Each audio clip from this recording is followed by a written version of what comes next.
Hello students, welcome back to Hindi mirror channel. सभी students का Hindi mirror पर फिर से स्वागत है। अभी जो कंटेंट लेकर आए हैं, बीए थर्ड ईयर की काफ़ी टाइम से क्वेरीज आ रही थी कि मैम जो हमारा पॉलिटिकल का पेपर होना है फर्स्ट, तो उसकी तैयारी करा दीजिए। तो क्वेश्चन बैंक में अपलोड कर चुकी हूँ। इससे पहले जो आपके प्रीवियस क्वेश्चन पेपर हैं वो भी सारे अपलोड हो चुके हैं। और अभी क्वेरीज आ रही थी कि मैम सैम्पल पेपर से जो इम्पोर्टेंट क्वेश्चंस हैं तो वो भी आप बता दीजिए।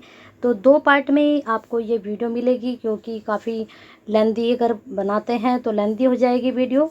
तो दो पार्ट में आपको क्वेश्चंस बताएंगे, साथ में धीरे धीरे स्क्रॉल करेंगे। तो अगर आपके पास सैम्पल पेपर नहीं है तो आप जो है उसका स्क्रीनशॉट भी ले सकते हैं। तो वीडियो शुरू करने से पहले वही जो आपसे हम रिक्वेस्ट करते हैं कि अगर आपने अभी तक चैनल को सब्सक्राइब नहीं किया है तो कर लीजिए। आपका जो है जिन स्टूडेंट्स ने एक क्वेरीज और आ रही है हमारे पास कि मैडम जो एनवायरनमेंट का पेपर होना है वह थर्ड ईयर के बच्चे जो पास आउट हो चुके हैं उनका भी होना है क्या, क्योंकि आपका एक 18 में है पेपर और एक 19 में है। तो ये आप देख लीजिएगा कि 18 में आपका पॉलिटिकल का है या फिर 19 में है। इस चीज़ को थोड़ा ध्यान से आप देख लीजिएगा। इसकी वीडियो मैंने बना रखी है, तो उसमें ज़रा एक बार आप चेक करेंगे कि आपका कौन से दिन कौन सा पेपर पड़ रहा है। और साथ में जिन स्टूडेंट्स ने पास आउट नहीं किया है उनके लिए ये इस बार पेपर देना है, और जिनका पास आउट है उनको नहीं देना है। और एक चीज़ और है कि अगर आप इस बार भी पास नहीं होते हैं, क्वालिफाई नहीं करते हैं एनवायरनमेंट का पेपर, तो फिर आपका रिज़ल्ट रोक दिया जाता है और 1 साल के लिए आपको वेट करना होगा। तो थर्ड ईयर के स्टूडेंट्स थोड़ा इस चीज़ का ध्यान रखें कि इस बार आप एनवायरनमेंट का पेपर ज़रूर निकाल लें अपना। तो चलिए बने रहिए हिंदी मिरर के साथ, सब्सक्राइब कर लीजिए, बेल आइकन हिट कर दीजिए। और वीडियो शुरू हो चुकी है, इंपॉर्टेंट क्वेश्चंस आप तक पहुंच रहे हैं। एक लाइक के साथ साथ शेयर कर दीजिए सभी को, जितने भी स्टूडेंट्स हैं श्रीदेश सुमन के बीए थर्ड ईयर के, तो उन तक ये पहुंच जाए कि कौन से क्वेश्चंस इंपॉर्टेंट हैं। अब यहाँ पर आप देख सकते हैं क्वेश्चंस। निशस्त्रीकरण से क्या अभिप्राय है, संक्षेप में लिखिए। ये 2014 में आया था, तो इसको आप ज़रूर तैयार कीजिएगा और इसका स्क्रीनशॉट ले लीजिएगा। अगर आपके पास सैम्पल पेपर है तो आपको ज़रूरत नहीं है। जिन स्टूडेंट्स के पास नहीं है उनके लिए कहीं ना कहीं ये बेनिफिशियल बहुत हो जाएगी वीडियो, क्योंकि वो स्क्रीनशॉट ले लेंगे और उनके पास नोट्स भी पहुंच जाएंगे। ठीक है, अब नेक्स्ट क्वेश्चन ये मैंने आपके क्वेश्चन बैंक में भी डाला हुआ है, बहुत इम्पोर्टेंट है। 13 में भी आया था और 11 में भी आया था, और इस बार ये आपका क्वेश्चन बन सकता है। अंतर्राष्ट्रीय राजनीति तथा अंतर्राष्ट्रीय संबंधों में अंतर बताइए। तो इन दोनों का जो है अंतर्राष्ट्रीय राजनीति तथा अंतर्राष्ट्रीय संबंधों में अंतर, इनका अंतर आप ज़रूर करके जाइएगा, क्योंकि ये क्वेश्चंस इस बार 99% आपके एग्ज़ाम में बन सकता है। चलिए नेक्स्ट पेज पर चलते हैं। पेज नंबर देख लीजिएगा, ये आपका 21 है। नेक्स्ट पेज देखते हैं। 20 आपका, सॉरी यहाँ पर 18 आ गया है ये। अब यहाँ आप देख सकते हैं 22 पेज पर हम आ चुके हैं। 22 पेज में आप स्क्रीनशॉट लेते जाइए, धीरे धीरे मैं स्क्रॉल कर रही हूँ। अब आते हैं राष्ट्रीय हित से आप क्या समझते हैं। अब देखिए ये क्वेश्चंस आपके क्वेश्चन बैंक में हैं। जो आपके क्वेश्चन बैंक में है और जो सैम्पल पेपर में भी है तो उसको आप 100% करिएगा, क्योंकि आपको मालूम ही है हिंदी मिरर की तरफ से जो आपको क्वेश्चन बैंक दिया जाता है कहीं ना कहीं वहाँ से क्वेश्चन 100% आता ही है। अगर 100% नहीं आता है, पूरा पेपर नहीं आता है, लेकिन 70-80 अबाव आपके नंबर आराम से वहाँ पर बनते हैं। तो ये क्वेश्चन आपका 2013 में भी आया था। और ये राष्ट्रीय हित से आप क्या समझते हैं, इस वाली यूनिट को, इस टॉपिक को बहुत अच्छे से तैयार कीजिएगा। यहाँ से क्वेश्चन आपका 100% बनेगा। चलते हैं 23 पेज पर। अब देखिए आगे का यहाँ पर आंसर आप चेक कर सकते हैं, पेज नंबर 23 है। अब चलते हैं नेक्स्ट क्वेश्चन की तरफ। नेक्स्ट क्वेश्चन है आपका, शक्ति संतुलन की स्थापना के तरीकों का वर्णन कीजिए, शक्ति संतुलन की प्राप्ति के उपाय बताइए। अब यहाँ पर ये क्वेश्चन तरीके पूछा गया है।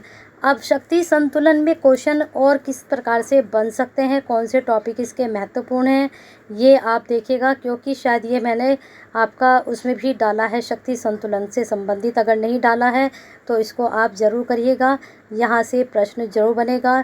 इसकी प्राप्ति के क्या उपाय हैं, तरीके भले ही ना करें लेकिन उपाय ज़रूर करके जाइएगा।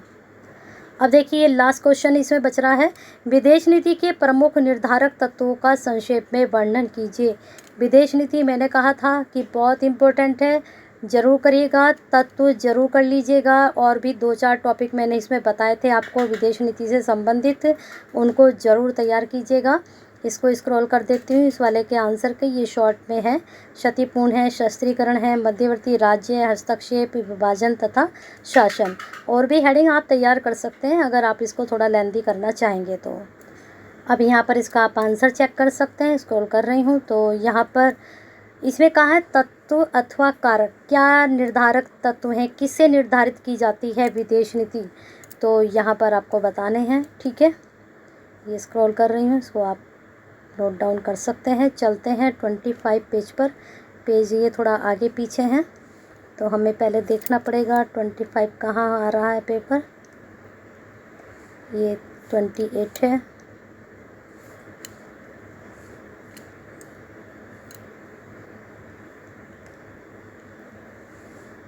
ये रहा 25 आपका। तो यहाँ पर आप देख सकते हैं नेक्स्ट क्वेश्चन है, शीत युद्ध से आप क्या समझते हैं, शीत युद्ध का अर्थ बताइए। Very important questions.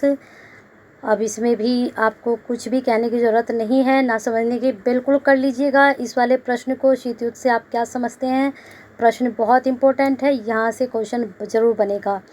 राष्ट्रीय हित के प्रकार, ये टॉपिक भी ज़रूर करिएगा, राष्ट्रीय हित क्या है। ठीक है, और यहाँ पर प्रकार पूछा गया है। ठीक है, जो भी इससे संबंधित कोई भी आपका टॉपिक है राष्ट्रीय हित का, उसको सबको तैयार कीजिएगा। राष्ट्रीय हित पूरी यूनिट आप अच्छे से तैयार करके जाइएगा एग्ज़ाम में, यहाँ से भी आपका क्वेश्चन ज़रूर बनेगा। 26 पर चलते हैं, या फिर हम सीधे सीधे क्वेश्चंस देख लेते हैं। यहाँ पर नहीं है, अब ये 27 है, 23 हम कर चुके हैं। अब सारे पेज हम देख लेते हैं सीक्वेंस से, जहाँ इंपॉर्टेंट आपका क्वेश्चंस होगा वहाँ पर आपको बताते चलेंगे। अब यहाँ पर देखिए, राष्ट्रीय शक्ति से क्या अभिप्राय है, इसकी क्या विशेषताएं हैं। वेरी इंपॉर्टेंट, कर लीजिएगा। राष्ट्रीय शक्ति, इसकी परिभाषाएं, क्या अभिप्राय हैं। इसके बाद यहाँ पर जो है विशेषताएं, इन्होंने सिर्फ आधा ही क्वेश्चन दिया है इसको, विशेषताएं आप इसकी तैयार करके रखिएगा अलग से। ठीक है, परिभाषाएं दी गई हैं, ये आप देख लीजिएगा, अगर आप इसको करना चाहें तो कर लीजिएगा, क्योंकि मुझे जो इम्पोर्टेंट लगेगा मैं आप तक वही पहुंचाऊंगी। तो यहाँ पर आप देख सकते हैं एक क्वेश्चन यहाँ पर है, निशस्त्र, ये मैंने आपको बता दिया है निशस्त्रीकरण वाला, यहाँ कोई क्वेश्चन नहीं है, ये भी आपको बता ही दिया है मैंने। अब यहाँ पर है राष्ट्रीय और अंतर्राष्ट्रीय राजनीति में अंतर, तो इस दोनों का अंतर भी आपको करना पड़ेगा, संबंध भी करने पड़ेंगे, अंतर भी करना पड़ेगा। विदेश नीति निर्धारण में जनमत का क्या महत्व है, इसको आप देख लीजिएगा अगर आपको करना है ये। ठीक है, अब यहाँ पर विदेश नीति के ये मैं आपको करा चुकी हूँ अभी फ़िलहाल में। अभी यहाँ देख लेते हैं, राष्ट्रीय हित भी आपका हो चुका है। यहाँ पर ये पेज नंबर चेक करना पड़ेगा कौन सा है, 28। यहाँ पर क्वेश्चन है, शीत युद्ध की समाप्ति के कारणों का उल्लेख कीजिए। शीत युद्ध की समाप्ति के क्या कारण रहे। बहुत अच्छा प्रश्न है, शीत युद्ध का ऊपर भी क्वेश्चन बना, और एक आपका ये दूसरा टॉपिक बन चुका है शीत युद्ध से। तो शीत युद्ध के सारे ही टॉपिक आप तैयार कर लीजिएगा। तो अभी ये पेपर थोड़ा आगे पीछे हो रहे हैं, तो इनको सीक्वेंस से लगाकर आपके पास दूसरी वीडियो लेकर प्रस्तुत होते हैं शाम तक। तब तक आप तैयारी करते रहिए। कुछ प्रीवियस पेपर की क्वेश्चंस की जो वीडियो अपलोड है उसको आप देख सकते हैं, और जो आपकी ओल्ड वीडियो हैं उनको भी आप चेक कर सकते हैं। पेपर आपका डेफिनेटली बहुत अच्छा जाएगा अगर आप अच्छे से तैयारी कर रहे हैं। तो बेस्ट ऑफ विशेस के साथ, अपनी लाइक के साथ तो शेयर कर दीजिए जल्दी से, और कमेंट बॉक्स में अपनी क्वेरीज़, अब तो ख़त्म ही हो चुकी हैं क्वेरी, लेकिन फीडबैक ज़रूर सेंड कीजिएगा, क्योंकि आप 3 साल हिंदी मिरर से जुड़े रहे, तो अपना फीडबैक ज़रूर देकर जाइएगा।